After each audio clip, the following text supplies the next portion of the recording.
Olá pessoal, hoje o nosso vídeo vai ser muito, mas muito diferente mesmo. Hoje nós vamos mostrar uma senzala, uma senzala que fica aqui no restaurante que leva o nome da senzala, restaurante Senzala.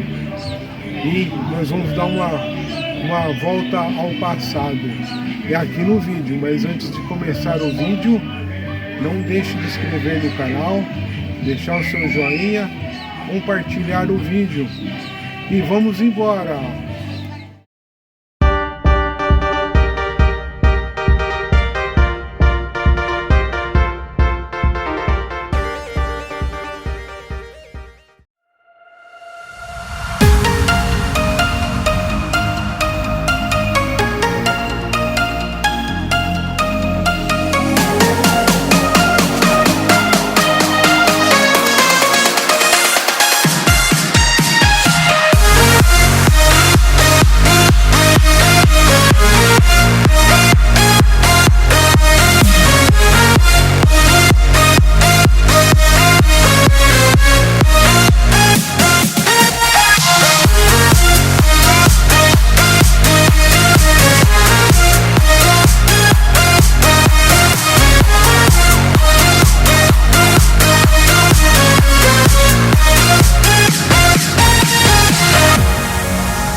Ó, essa casa antiga, essa casa de pau a pique, foi o abrigo de uma senzala.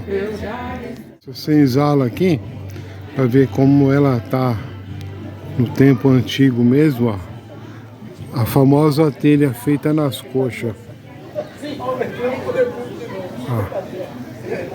Por que tem esse nome, feito nas coxas? Porque usavam a coxa mais larga das escravas que tinham a coxa mais larga, para poder modelar essa telha aí.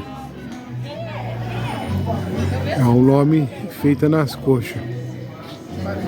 Só os batentes aí da senzala. Bem antigo mesmo, bem centenário. E bem preservados também.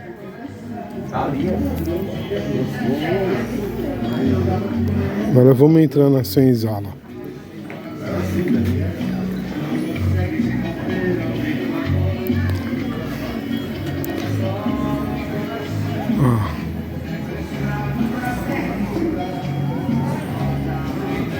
Vamos ver o que tem aqui dentro da senzala.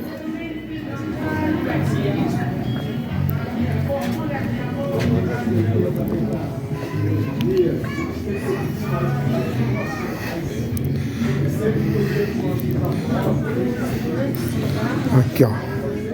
Coisas do tempo dos escravos, olha.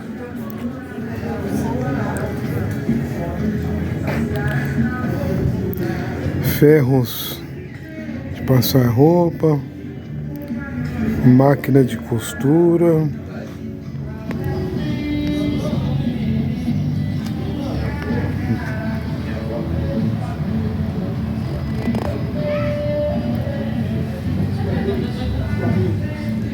bem do tempo da escravidão mesmo, olha só.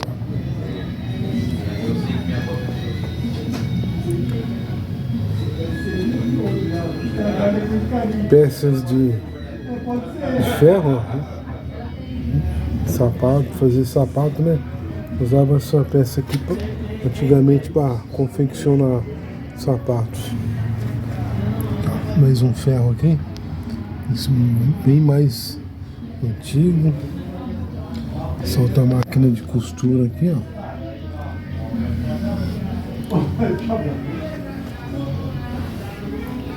Aqui tem um coxo, provavelmente eles deviam de usar para triturar grãos, né? E tem alguns quadros aqui, ó.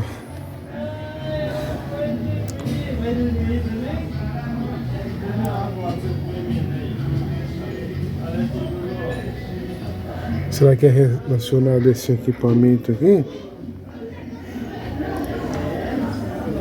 Mais um quadro aqui.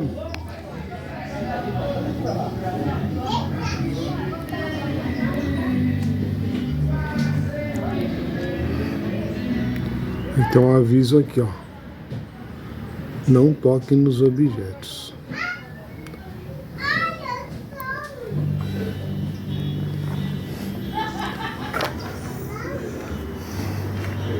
Mas esse equipamento aqui que a gente não sabe o que é, deve ser, vamos ver aqui, deve ser para enrolar alguma coisa, que aqui do outro lado tem um tipo de uma manivela aqui, ó, está quebrado. Essa mesa.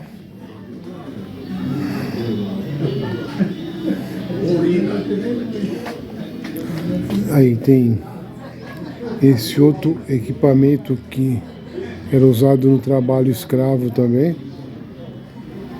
Não sei para que seria isso. Eu acho que para ralar mandioca. Pode ser para ralar mandioca, né? É para ralar mandioca. Provavelmente para ralar mandioca. Aqui tem objeto aqui também. E aqui um quadro. Escravidão. E aqui, ó.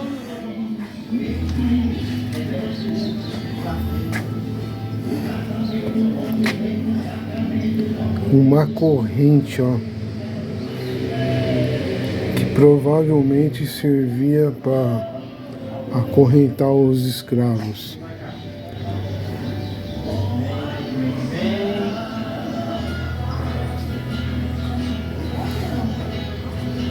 Lá em cima tem uma argola que não sei para que servia também. Vamos ver aqui. Esse outro equipamento aqui, todo confeccionado a madeira, hein? Madeira de lei. Esse aqui devia de ser para tirar o suco da mandioca. É isso mesmo. Aqui colocavam uma madeira para rodar e essa rosca aqui ia descendo e lá embaixo espreme a mandioca ralada e o caldo da mandioca caía nessa cumbuca aqui e depois aqui, ó, tirava-se a farinha da mandioca desse cestinho aqui onde prensou.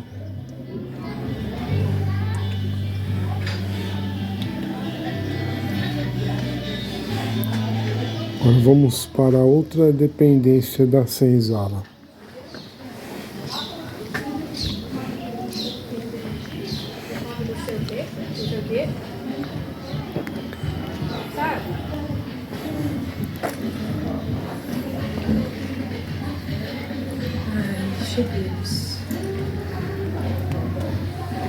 Colocar algumas coisinhas. Aqui eles fazem a mesa do bolo das noivas. Faz aqui? Faz aqui nesse fundo. Tudo bem? Então tá bom. Sim. Tô filmando, pode filmar? Pode, sem problema.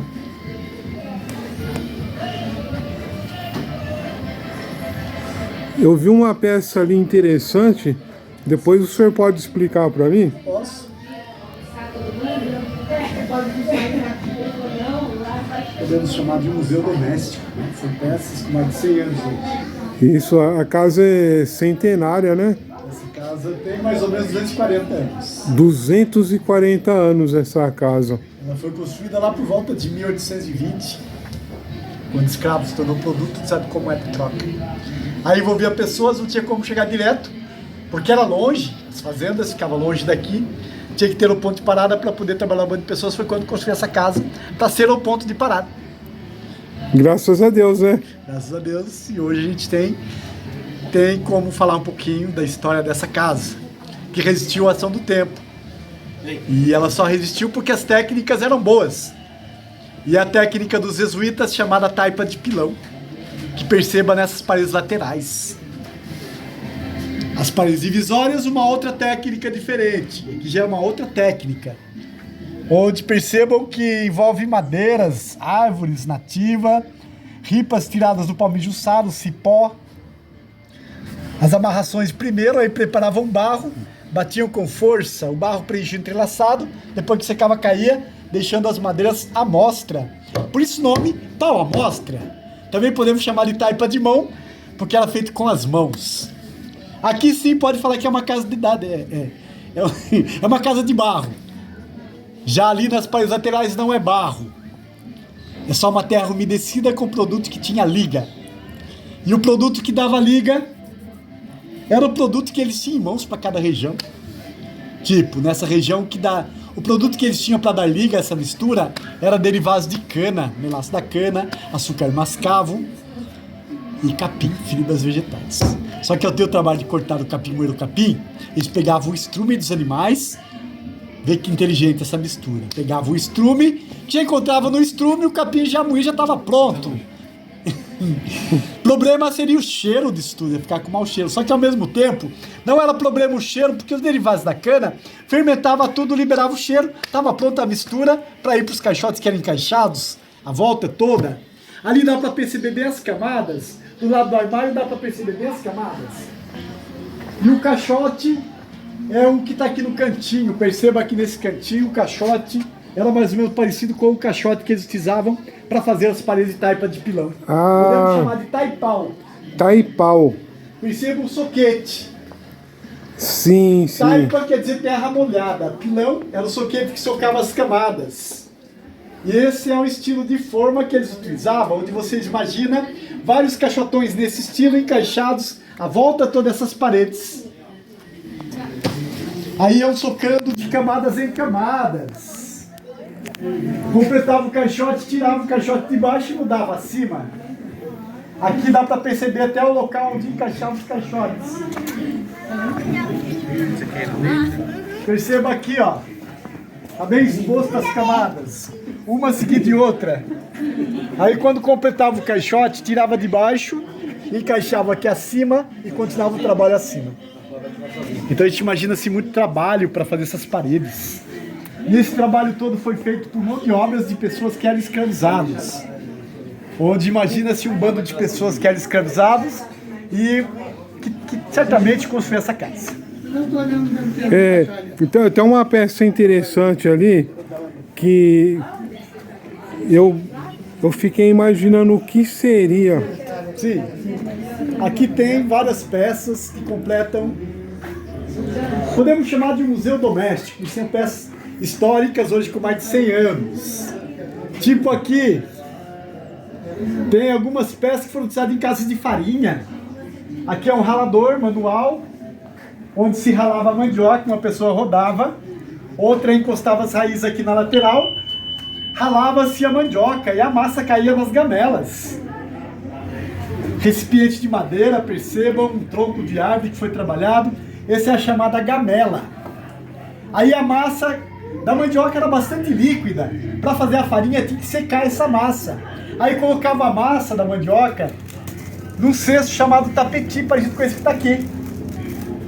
Aí depois o cesto era colocado numa prensa parecida com essa que está aqui. Perceba essa prensa chamada prensa de fuso. Fuso porque tem formato de parafuso. Certamente ficava aqui no meio do ambiente. Duas pessoas colocavam duas madeiras nesses buracos, ia fazendo um movimento circular em torno dessa engenhoca. Ela vai se envolvendo, essa rosca sobe lá em cima essa parte que é móvel, tira essa parte que é móvel e coloca o cesto, volta a peça e o movimento contrário vai pressionando o cesto, onde se extrai o líquido da mandioca por aqui. Agora a peça que eu fiquei assim, que me deixou mais curioso aqui, essa corrente aqui, ó. Essa corrente chama bastante atenção. A única coisa que é da época dos escravizados, que está nessa sala, é essa corrente. Essa corrente, aqui na casa, ele era utilizada para prender o escravizado pelos pés. Certamente, no bando de pessoas sempre tinha um rebelde que tentava fugir. Aqui o bando de pessoas que eram escravizados, eles eram tratados como mercadoria. Não tocava em ninguém, não batia em ninguém, não açoitava ninguém. Estava rebelde, nervoso, eles percebiam, ele vai ser problema, ele vai tentar fugir, vamos prendê-lo. Pegava essa corrente, ia lá no meio do bando de pessoas, pegava o escravizado rebelde, colocava um ferro grande chamado grilhão nos pés dele. A corrente presa no ponto baixo prendia no meio do ferro, do grilhão, e o escravizado preso de pé ficava até se acalmar. Ele se acalmava, soltava ele. E essa corrente era usada para isso. Já perceba lá na ponta da corrente uma gargalheira, onde prendia no pescoço do escravizado rebelde. É um estilo de gargalheira que era usado para viagem. Não tinha como sair. Vocês imaginem numa trilha estreita que era. Imaginem um bando de pessoas. Quando eu falo bando, imaginem 100 pessoas caminhando de uma vez em uma trilha que é estreita. Não tem como caminhar um paralelo com o outro. Era um atrás do outro. Imagina 100 pessoas, um atrás do outro, vai dar uma baita de uma fila. Perdia-se o controle. Estava nervoso, rebelde, se eles quisessem fugir, é só ganhar mata, fugiu. Perdiam a mão de obra. Eles percebiam, ele está nervoso, para evitar de perder a mão de obra, vamos prender ele. Aí pegava uma peça dessa, chamada gargalheira, que está lá na ponta da corrente, parecida com essa que está aí, colocava no pescoço do escravizado rebelde, como a corrente mais fina, prendia com o da frente. Aí o escravizado vinha, acorrentado, subindo a Serra do Mar, um atrás do outro, mesmo acorrentado, não impedia de vir caminhando. Essa peça ela só está aqui porque ela foi encontrada enterrada ali em cima. Moleque passava por aí tocando as vacas e certamente essa peça ela tinha que ser encontrada. A gente imagina que dois deles se livraram da peça, fugiram, ganharam a mata e enterraram essa peça ali no ponto para não deixar pistas. E ela tinha que ser encontrada, porque as vacas começaram a passar justamente onde a peça estava enterrada. E as vacas passam por um só ponto, e o ponto certamente começa a desgastar o solo, começa a afundar, forma um caminho de vaca. E eu passava por ali, moleque, tocando as vacas, certamente tropeçava no ferrinho e começou a aparecer bem no meio do caminho da vaca. E um belo dia eu pensei que me vou desenterrar esse ferro para evitar uma queda. Peguei uma ferramenta, fui escavando, tinha duas peças dessa enterradas no mesmo ponto. Foi um achado importante que compôs a corrente. A gente imagina que tenha mais. Tem mais coisa enterrada por aí. Eu não quero achar. Porque quem procura acha. Eu não quero achar. Se tiver de achar, certamente vai ser achado. Só que a gente procura e acha alguma coisa que não é para achar. Dá licença? Vocês não vêem não? Eu vou lá. Daquela? Eu vou lá. O quê? Aquele ali que não é pra Eu vou lá. É um pouco Com de venda. o nome do senhor? É João Camilo. João Camilo. Muito obrigado, seu Nada, João. a gente agradece. Esse vídeo aqui vai pro YouTube. Maravilha, pra gente é total importância. Muito obrigado, De Deus nada. abençoe. Sim, tranquilo. Já dava vapor.